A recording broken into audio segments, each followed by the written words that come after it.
Okay, coming from the creators of Glee is Netflix's newest miniseries titled Hollywood.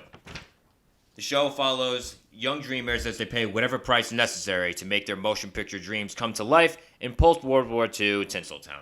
The show is created by Ryan Murphy and Ian Brennan and has a giant cast of players that stars David Corenswet, Dylan McDermott, Darren Criss, Laura Harrier, Samara Weaving, Patti Lupone, Jeremy Pope, Jake Picking, Holland Taylor, Joe Mantello, and Jim Parsons.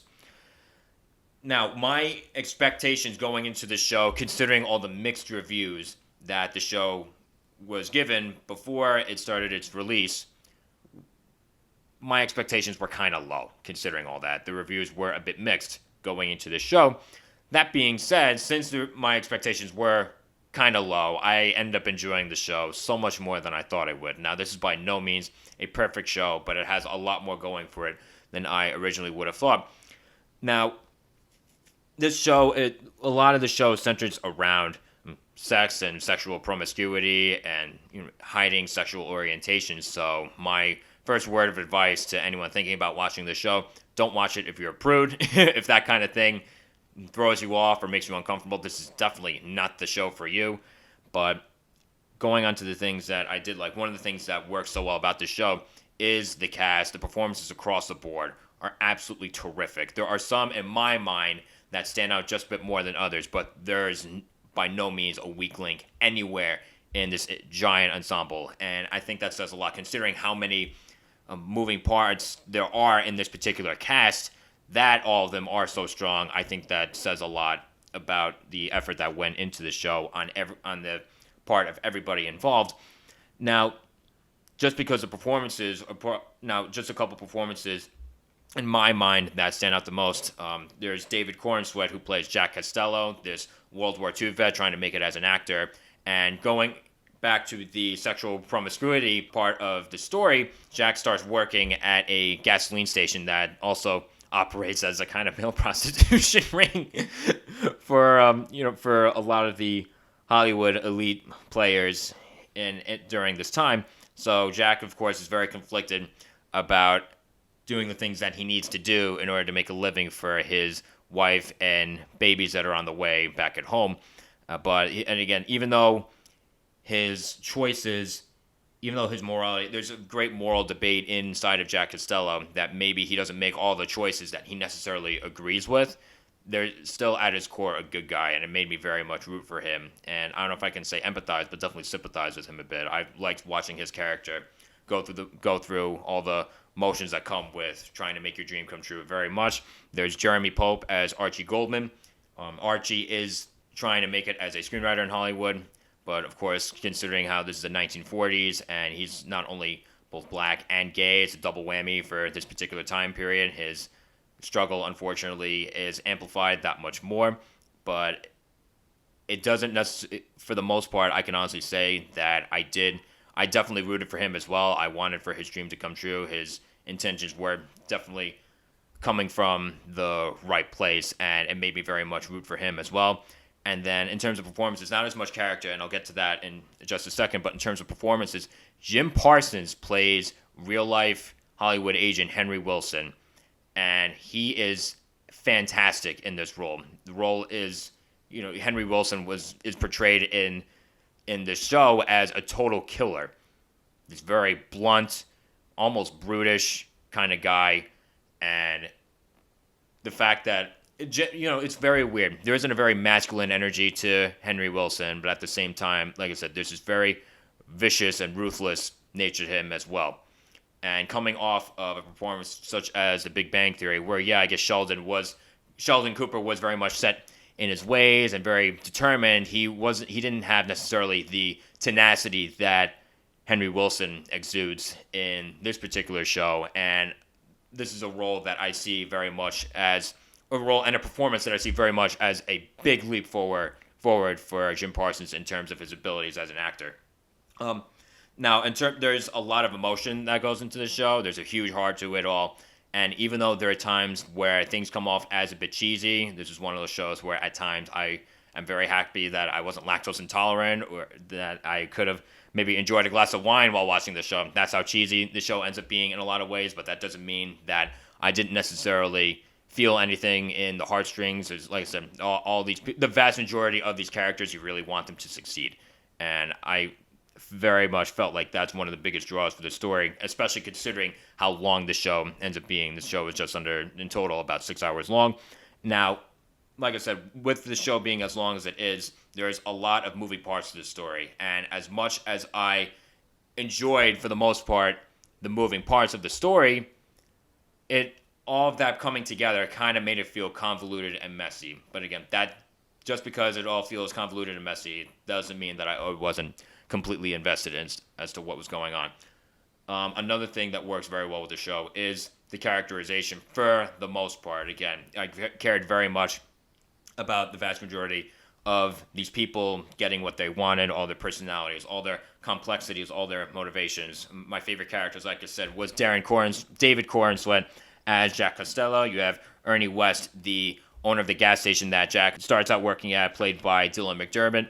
You have Raymond Ainsley, who is another aspiring filmmaker, and giving his dreams and ambitions and the way he goes about trying to make his vision as a filmmaker come to life in this particular time. That's something I can empathize with very much. He's played by Darren Criss, who's very solid in the role as well. And then Dick Samuels, who's played by Joe Mantello. I liked him very much as well.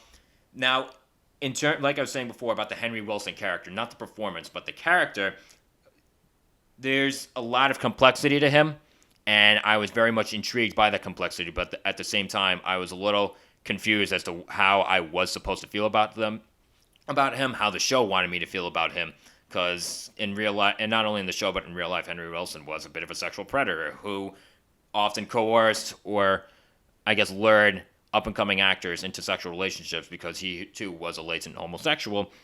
And, of course, this shows him being very manipulative with the kind of power that he has.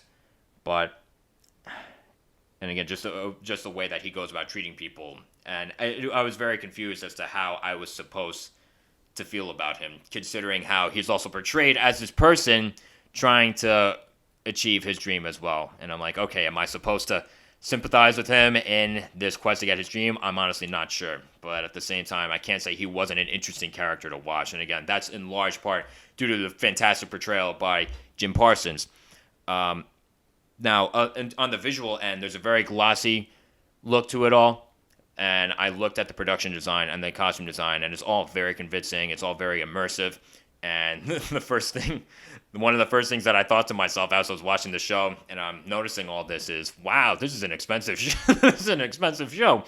But again, I think it all ended up paying off very well in that department. Now, just a couple other things that I didn't like when it comes to the exploration of sex, everything having to do with the show. While, yeah, I think it was a good instinct on the part of the show to portray all of the sexual promiscuity that went on in Hollywood, and honestly still probably goes on now. There are times where the show, I felt like, tried a little bit too hard to be raunchy. Not that it was too raunchy, it tried too hard to be raunchy. So again, that's something I've noticed just a bit more towards the end of watching a show. Like, it kind of, I don't know if I'd say, I guess it kind of gets exhausting after a while. But again, that doesn't really drag down the show too much. But I think one of the things that the show is very flawed in is the overall ending. There's something that felt very, like I said, very cheesy about it. It just felt kind of rushed to wrap up certain character stories. There's a marriage proposal in there that kind of felt like it was coming out of nowhere, and the marriage proposal is between two characters whose romantic dynamic I was rooting for, and I did very much want to happen. But at the same time, it all did feel kind of rushed in a way. So I guess it just didn't do it for me as much, capping that all off.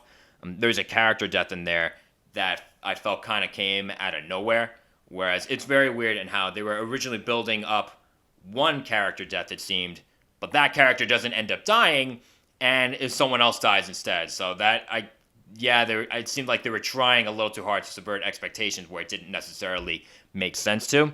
And like I said, it's a bit cheesy. Particularly, there's an Oscar sequence at the end that overall made it feel too Hollywood, a little bit too preachy as far as all the themes of acceptance and tolerance that it was trying to portray.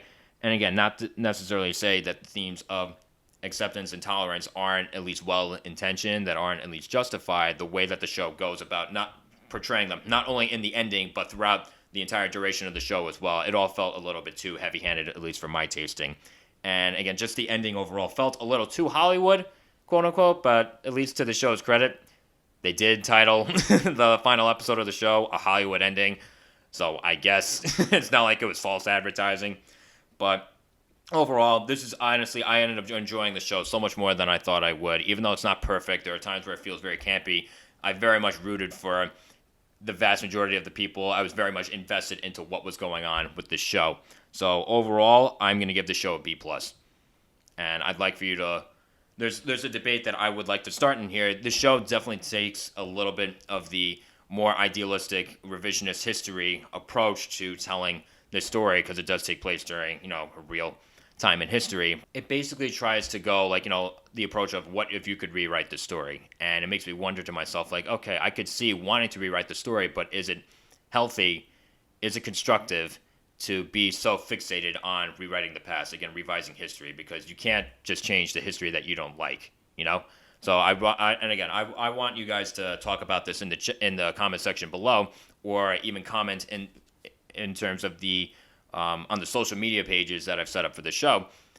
What do you think of the show's sort of revisionist history approach to all these characters and their dreams coming true? I'd like to know exactly what you think. Hi, I'm Joe Acierno. Did you enjoy that clip from Real Talk with Joe Acierno? Don't be shy about it. Subscribe and hit the bell to get notifications on more fun and engaging takes on the entertainment industry. It's that simple.